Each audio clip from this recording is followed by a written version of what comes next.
उसकी वजह वो गड्डी अगर पिंडी टपनी होंगी। हाँ उत्थे बंदा पहले गया खलोता हो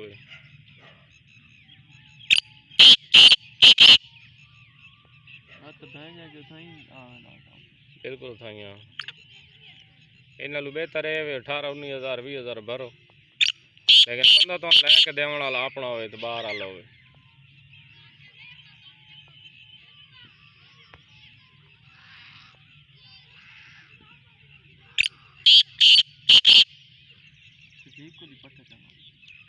मेरा पट्ठा शफीकुल मैं लेता पिछले साल।